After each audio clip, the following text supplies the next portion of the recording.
Within every one of us, behind the calmest exterior, a storm is raging, a tempest of thoughts, doubts, fears, and silent conversations that never find a voice. You can be surrounded by people, smiling, working, moving through the motions of a well-lived life, and yet feel as if you are barely holding yourself together on the inside. This is not a sign of weakness.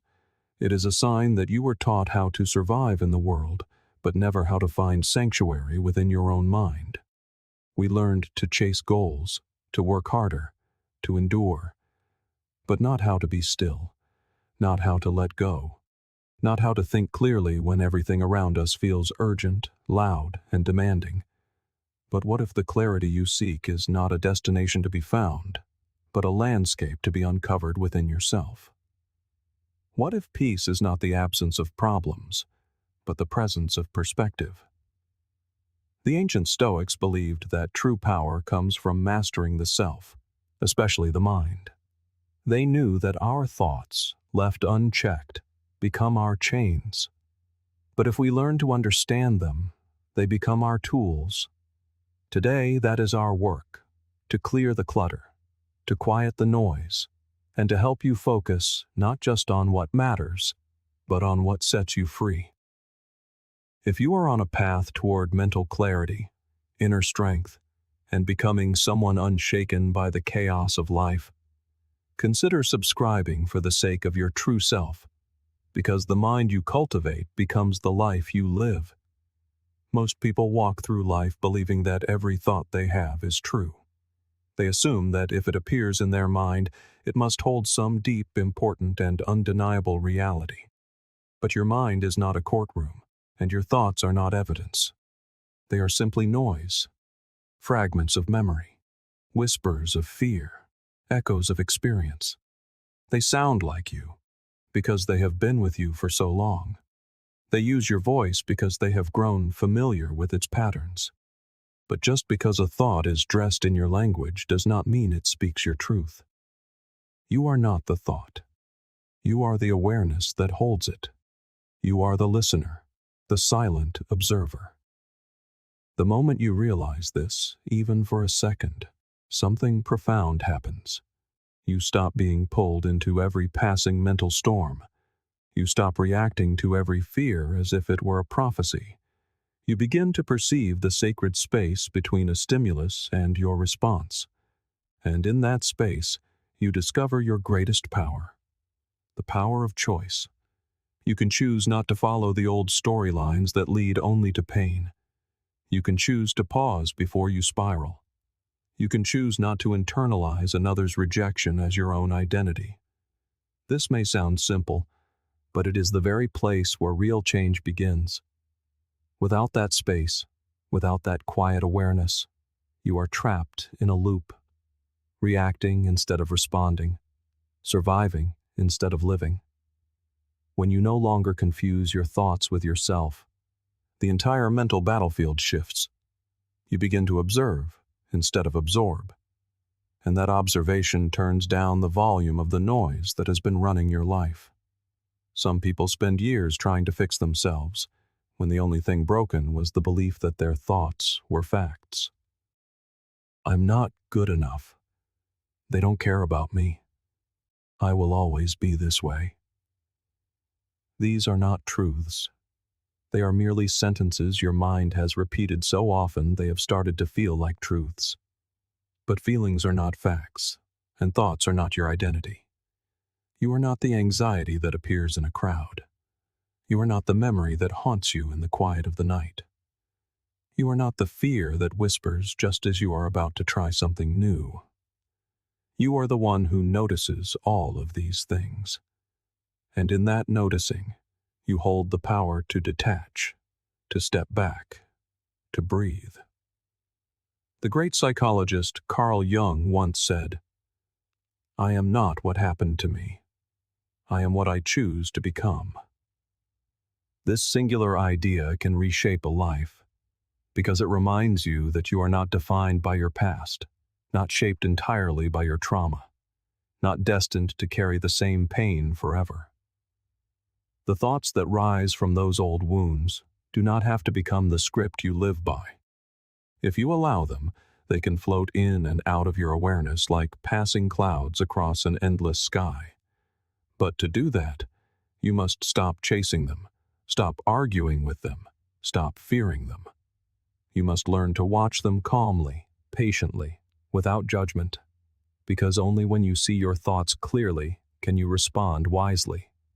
This is not about controlling the mind as if it were a machine. It is about tending to it like a garden. Some weeds grow on their own, patterns you didn't ask for, beliefs you didn't choose. But once you see them, you can decide whether they belong.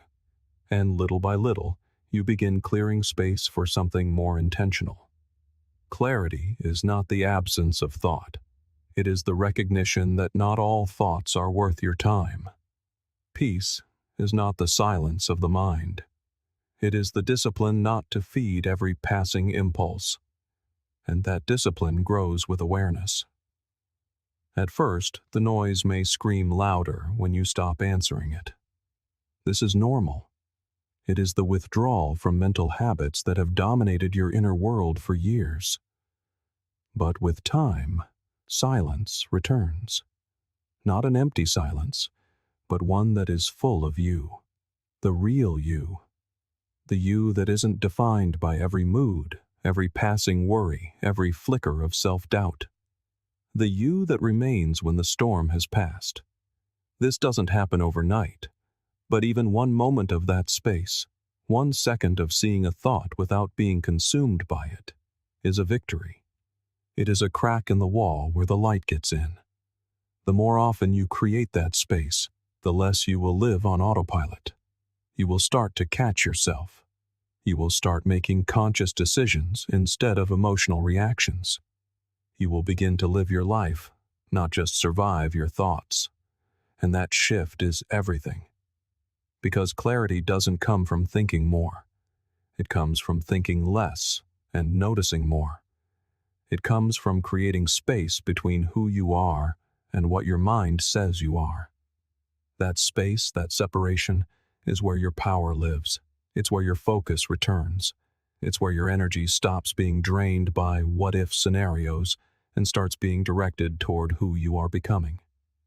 And that is when life begins to feel lighter.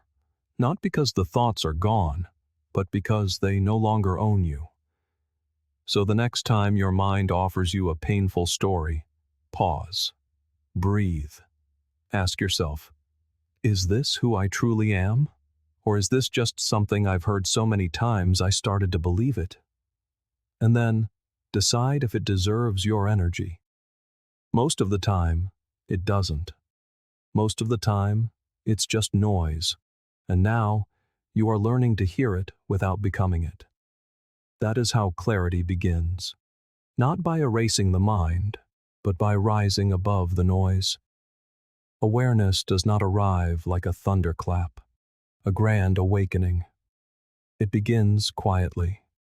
It begins in the moment you catch yourself thinking the same old thought for the 1,000th time. But this time, you simply notice. You don't react. You don't spiral. You pause, and you observe, almost as if watching someone else's life play out across the screen of your mind. In that subtle shift, you stop being a participant in the noise and become a witness. That space between thinking and observing is where awareness is born. Not as a loud breakthrough, but as a gentle unfolding. The more you simply sit with your mind instead of trying to fix, fight, or flee from it, the more you see it for what it is. Not a monster to be feared, but a messenger to be understood. The thoughts still come, the doubts, the fears, the memories, but they land differently. They no longer knock you over, because you are not standing inside them anymore. You are beside them, watching, learning, noticing their patterns, their triggers, their tone. You begin to see that certain thoughts only appear when you are tired. Others only visit when you feel lonely or uncertain. Some belong to old stories you never chose, but have been carrying all the same. Suddenly, you realize, these are not random. These are scripts that have been playing for so long they became background noise. And now that you see them clearly, they start to lose their grip. What once felt like undeniable truth begins to sound like mere repetition. The voice that insists you are not enough no longer strikes like a verdict. It sounds like a faint echo, one that only survives if you keep shouting into the same empty cavern. But you don't have to. You don't have to keep responding. Awareness means realizing you don't have to pick up every mental call that rings in your head. You can let it ring. You can let it pass. And in doing so, you weaken the chain that has held you in place. Still, awareness does not ask you to fight your thoughts. This is a common trap, thinking the goal is to silence the mind or erase the thought entirely. But the mind doesn't work that way. This is not about elimination. It is about illumination. What you bring into the light no longer holds the same power over you in the dark.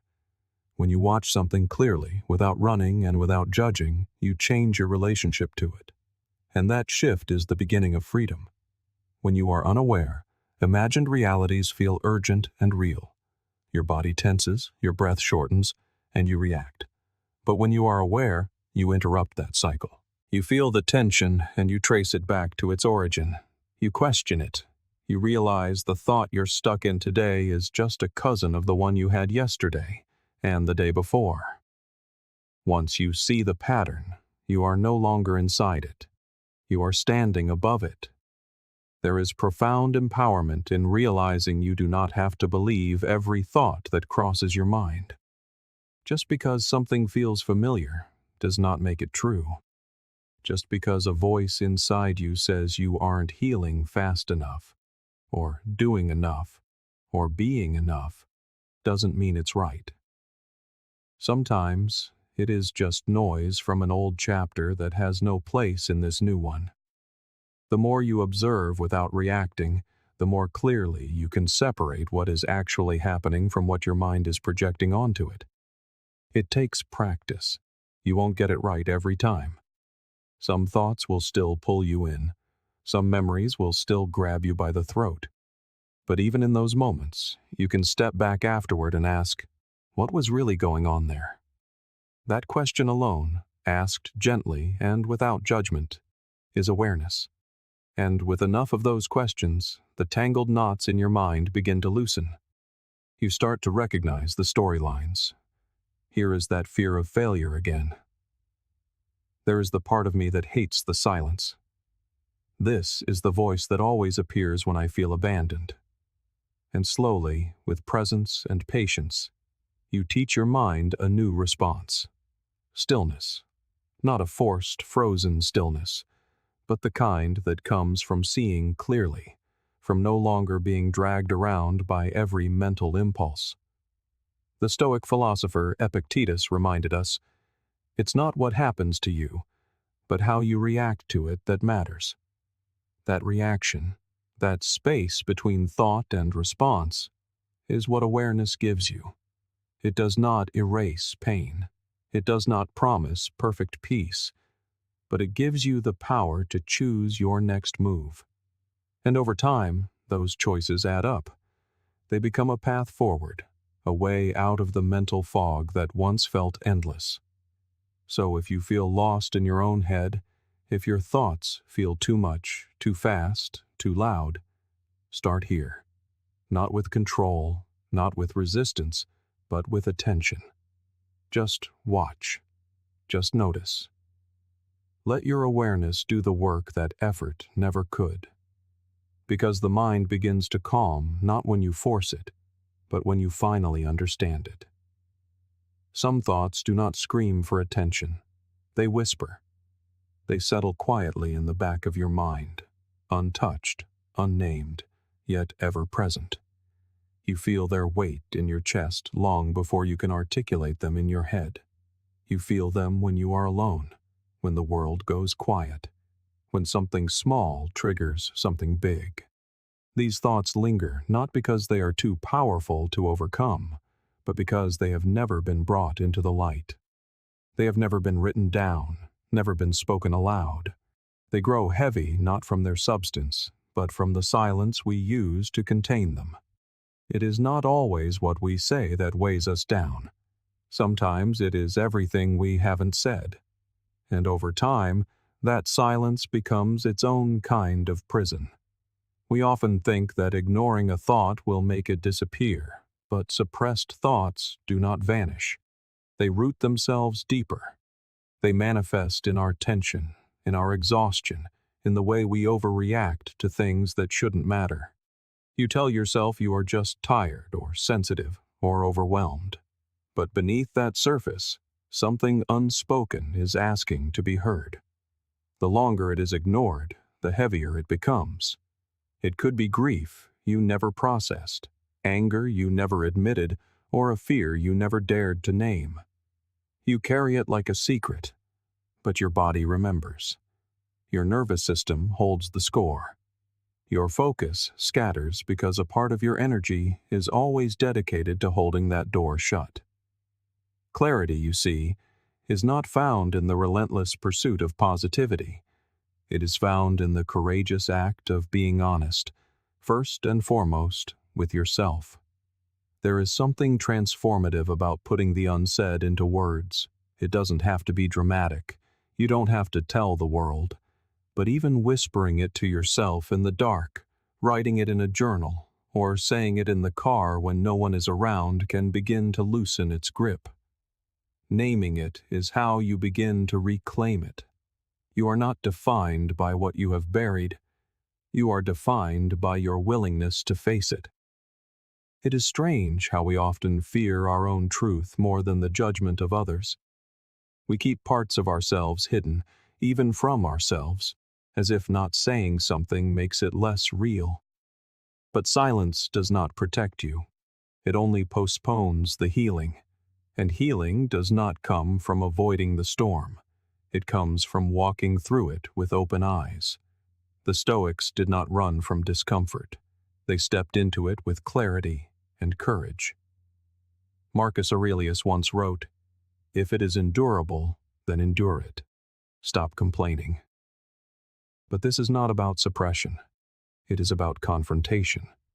It is about realizing that what you refuse to confront will always own a piece of you, and you deserve to be whole. Sometimes, the most healing thing you can do is not to fix the thought, but to simply let it speak. Give it room to breathe. Write it down, even if the words don't make sense.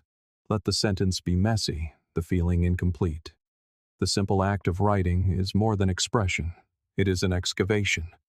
You dig beneath the surface noise to uncover what has been quietly pulling the strings of your life, shaping your moods, your reactions, your distance from others. And once it is out of you, even just a little, there is room to breathe again. Other times, release comes through conversation. A single sentence shared with someone you trust can break years of inner tension. Not because they fix it for you, but because saying it aloud proves it no longer has to hide.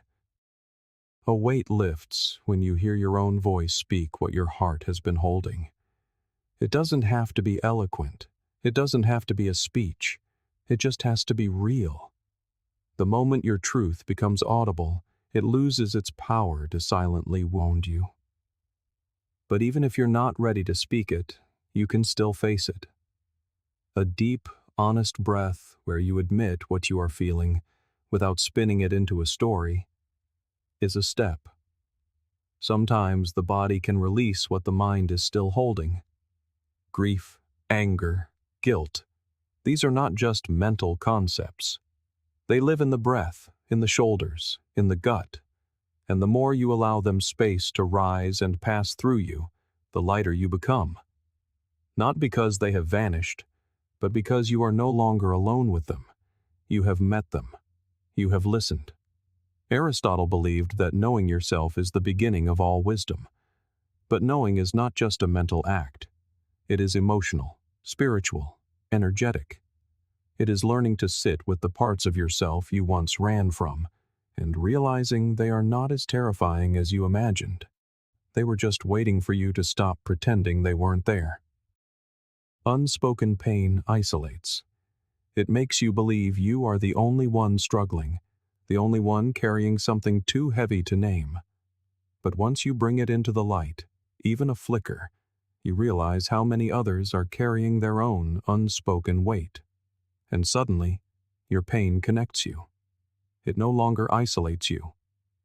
In that connection, a new kind of strength is born, one rooted in honesty, not performance. There is nothing weak about struggling. There is nothing broken about having something to say, but not knowing how. The struggle only becomes heavier when you convince yourself it must stay hidden. It doesn't. You are allowed to speak, to write, to feel, to let the thoughts that never found a voice finally be heard. Because until you do, they will keep whispering in the background, pulling your focus, dulling your clarity. But once you let them out, even imperfectly, they begin to lose their shape. What once felt like a storm becomes a passing cloud. What once felt like a wall becomes a doorway. And on the other side of that door, there is light. Not perfect peace, but space, breath, possibility, and most importantly, the freedom to move forward. There is a particular kind of pain that does not shout. It lingers, a quiet, persistent ache from moments that should be history, yet live within you as if they happened only yesterday. You find yourself replaying the same conversations, the same mistakes, the same losses, not because they deserve the space, but because a part of you is still trying to rewrite them. You think if you just revisit it one more time, maybe you will understand, maybe you will feel differently, maybe it will hurt less. But it never does. The past does not change. Only your relationship to it can. It is a curious human ritual. We reopen old wounds, searching their depths as if we might find a hidden peace. But we do not find peace. We find only erosion. Every time we relive a painful moment, we tear it open again, hoping it will give us something new. It won't. The moment has passed. The words were said. The silence fell.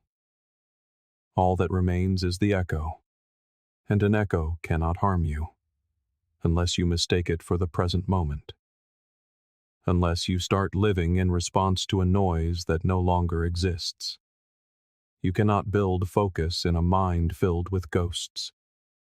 The brain, incredible as it is, can only hold so much attention at once. When you are constantly pulled back into past regrets, there is little energy left for present clarity.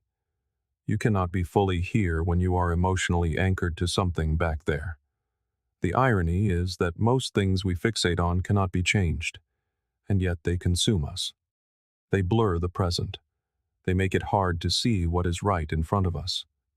You are not truly stuck because of what happened. You are stuck because you haven't let go of what never gave you peace. Letting go doesn't mean you pretend it didn't matter. It means you no longer allow it to matter more than your present peace. To let go is to stop giving the past the power to define you. It is the refusal to harvest new meaning from a season that has already passed. You allow the wound to close, not because it wasn't deep, but because you deserve to stop bleeding. And that decision, that quiet choice to release, is often the first real step toward mental freedom. As the Stoic philosopher Epictetus said, people are not disturbed by things, but by the views they take of them. It is not what happened to you, but how tightly you continue to grip it that causes the suffering. Sometimes we hold on because we mistake memory for protection, believing that if we remember the pain, we will never make the same mistake. But memory is not protection. Awareness is.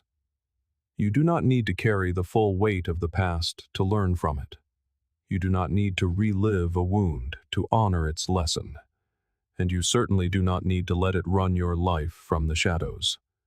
Forgiveness, especially of yourself, is not weakness. It is not the soft option. It is a discipline. It takes profound strength to say, I did the best I could with what I knew then, and now I choose to move forward. Forgiveness of others, too, is rarely about them deserving it. Some people will never understand the damage they caused. Some will never change. But if you carry their actions like a bag of stones on your back, it is you who feels the weight. Forgiveness is not a gift you give to them. It is a release you grant to yourself. It is how you tell your mind it no longer has to carry the burden. You release the echo so you can finally hear your own voice again, the one that was buried beneath all the noise. Clarity cannot grow where resentment has taken root.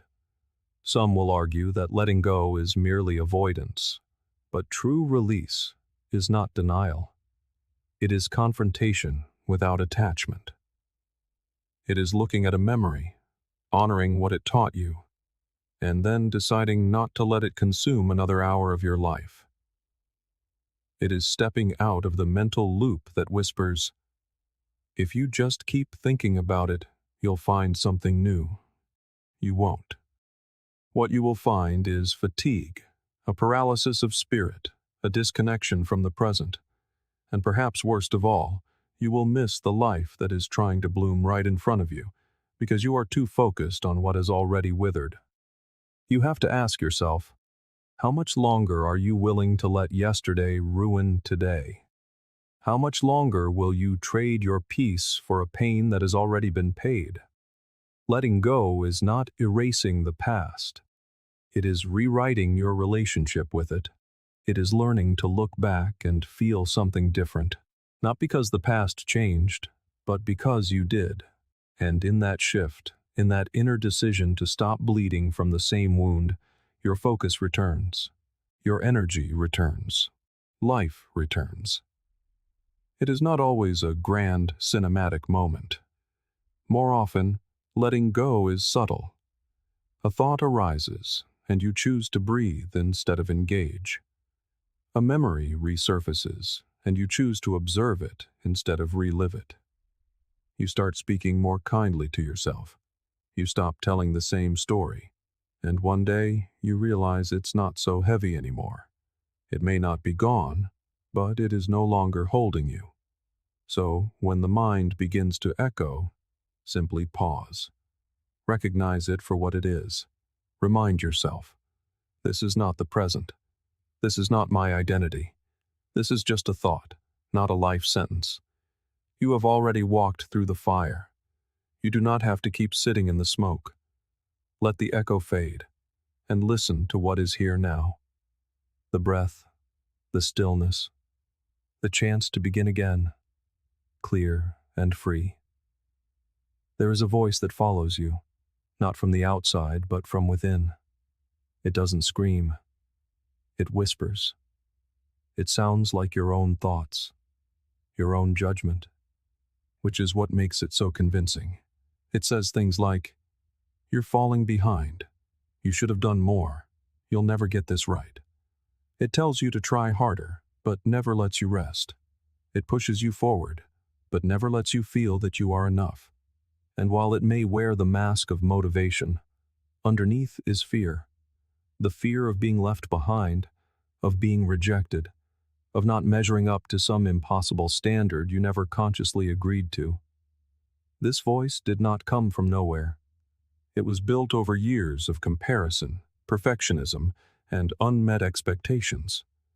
It learned its lines from school systems that prized scores over growth, from social media's curated realities, from critical voices, and from your own patterns of self-doubt. Over time, its monologue became so automatic that you stopped questioning it. You just listened. And the more you listened, the more it shaped your choices, causing you to shrink, to stop taking risks, until you began to believe that this critical voice was the real you. But it is not. It is only a script, one that was written without your permission, and one that can be rewritten at any time. You don't silence this voice by yelling back at it. You don't win by arguing. That only gives it more power, more airtime. You silence it by quietly proving it wrong, not with grand victories, but with small, consistent acts of courage. You do it by showing up on the days when everything feels messy. You do it by taking one more step when the voice insists you will fail anyway. You do it by choosing to believe that progress matters more than perfection, because perfection is the lie the inner critic uses to keep you frozen. If it can convince you that anything less than flawless is failure, it wins. But the moment you choose motion over mastery, you begin to starve that voice of its power. You don't need to wait for it to disappear to begin. You begin with it still present, and in doing so, you chip away at its authority. Every time you show up despite the doubt, you create new evidence, real, lived proof that the voice is not telling the full story. And the more evidence you gather, the quieter it becomes, not because it is gone, but because you are no longer giving it your full attention. Your focus shifts. You start listening to a different voice, one rooted in experience, not fear. It may still hesitate, but it will feel like kindness. It will feel like clarity. It will feel like you finally have your own back. Carl Jung once wrote, "The most terrifying thing is to accept oneself completely." Perhaps that is why the inner critic exists, to keep us from that very act. Because once you accept yourself, not just the good, but the flaws, the mess, the unfinished parts, you become unshakable. The critic loses its leverage when there is nothing left to shame. Of course, the voice will still try. It will return when you are tired, when you are stretched thin, when you fail or fall short. It will say, "See, you never changed." But by then, you will know better. You will know that failure does not define you. It informs you. You will know that one bad day does not undo all the steps you have taken. And in that knowing, there is peace.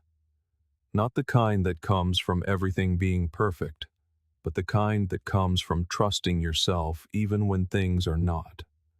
You owe that voice nothing. Not a single explanation. You do not have to justify your pace or your growth to anyone, especially not to the version of you that was shaped by fear. What matters is how you show up now. What matters is that you keep choosing to try, to learn, to care, especially when it's hard. Because every time you do, you prove that you are not the voice in your head. You are the one who chooses what to do next. As Seneca observed, we are more often frightened than hurt, and we suffer more in imagination than in reality. This is the inner critic's domain, building imagined fears and dressing them as truth. But once you see this, once you realize how much of your pain was built on stories that were never real, you begin to reclaim your power. You begin to live, not just survive. You begin to create and grow, not because the voice disappeared, but because it no longer defines your day. The goal is not to erase the critic, but to starve it. Stop feeding it your energy, your time, your belief. Create a life where your actions speak louder than the noise. A life where your worth is measured not by perfection, but by presence, by effort, by intention. The voice may always be there, like static in the background, but you no longer have to tune in. You can choose which channel to listen to. And that choice, made day after day, becomes your freedom.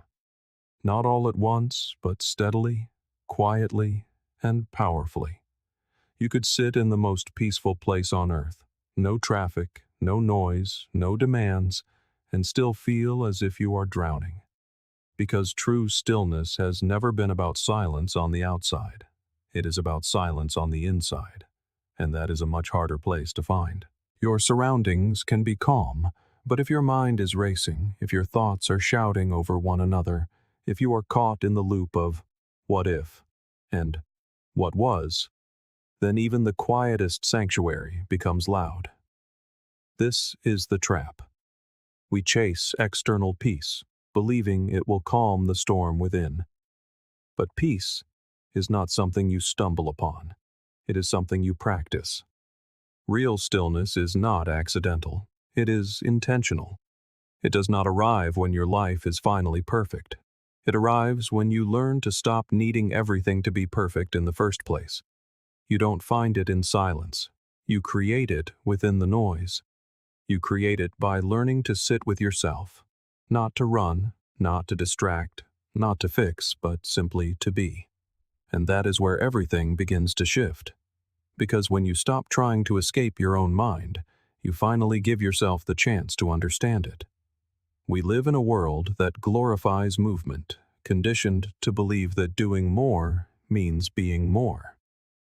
So when we pause, we feel guilty, unproductive, behind. But what if the most valuable thing you could do is nothing at all? Not in the sense of laziness, but in the sense of presence. To sit still, breathe slowly, and notice your thoughts without chasing them down every path. That is not avoidance. That is courage. That is mastery. The moment you commit to stillness, your mind will try to fill the space. Old memories, unfinished tasks, buried fears, they will all rise to the surface. And that is the point. Stillness is not about avoiding the noise, but about facing it without flinching. You sit with whatever shows up, and instead of running, you listen, not to judge or react, but to understand. This is the kind of stillness that strengthens you from the inside out. As Seneca wrote, true happiness is to enjoy the present, without anxious dependence upon the future. It is in stillness that we learn what this truly means. The future loses its grip. Yesterday's regrets fade. You begin to experience the only moment you have ever truly had. This one. The breath you are taking right now. The simple sensation of being alive without needing to do, or fix, or prove a single thing. This takes practice. It is a gift you give yourself daily. 5 minutes, 10 minutes. No music, no scrolling, no stimulation. Just your breath and your awareness. In that small window of time, your nervous system begins to reset. Your thoughts begin to slow. You start to see clearly what stress had made blurry. Over time, that clarity follows you out into your life, into your conversations, into your choices. You become less reactive, more centered. Stillness becomes your compass, a quiet reminder that you are not your impulses, that you do not have to answer every thought that calls your name. When you carry stillness within you, the chaos of the world does not shake you in the same way. You will still face pressure, uncertainty, and loss. But instead of being thrown by the storm, you learn to stand in its center with presence and with power. Because your sense of peace no longer depends on what happens around you. It lives within you. Most people never give themselves this chance. They fill every empty moment, terrified of what they might find in the quiet. But what they are truly afraid of is meeting themselves, the questions that might rise, the truths that might surface. Until you face these things, they quietly control you from the shadows. Stillness is not just peace, it is power, because it brings everything hidden into the light. When you have sat in stillness and faced your own mind, the world outside feels less threatening. You become less desperate for noise, less addicted to distraction, because you have already stood in the heart of your own storm and learned how to breathe. You have built something solid inside, something no one can give you and no one can ever take away. So give yourself that time, not someday, but now. A few moments, a quiet corner, a deep breath. Let your thoughts rise. Let your body relax. Let your mind settle, not by force, but with patience. In that space, you will find more than peace. You will find yourself. Not the version shaped by stress and expectation, but the one that has always been there, waiting to be heard. Stillness is not a luxury, it is a necessity. In a world that never stops moving, it is how you remember who you are. Your mind does not just record what you experience, it builds your reality from it. And the raw material it uses is not truth, but attention. Whatever you consistently look at, be it peace or pain, fear or gratitude, your mind begins to shape itself around it. It doesn't judge what is useful or destructive. It simply adapts. That is the quiet power of attention. It is the architect of your inner world. Once you understand this, you realize that mental clarity does not come from thinking harder. It comes from looking in the right direction. If you constantly focus on what is broken, what is missing, what is wrong, your mind becomes an expert at finding more of it. Not because that is all that exists, but because that is what you have trained it to recognize. The brain builds pathways based on repetition. Focus becomes habit. Habit becomes identity, and identity becomes the filter through which you see the world. But this same mechanism works in your favor. Shift your focus, even slightly, toward what is healing, what is working, what holds a quiet moment of meaning, and you begin to build new mental roads. You start noticing things you once overlooked, the rhythm of your own breath, the kindness in a stranger's eyes, the small victories you never stopped to count. This is not about forcing positive thinking or pretending life is perfect. It is about consciously choosing what deserves your attention. You don't need to fight the negative, you only need to redirect, slowly and deliberately. When you practice this redirection daily, you reclaim your energy, because attention is energy. And where your attention goes, your life begins to follow. You do not need all the answers to take the next step. You just need the courage to begin exactly as you are, right where you are. Clarity is not something you wait for. It is something you earn by moving through the fog. Let this be the moment you stop waiting and start becoming.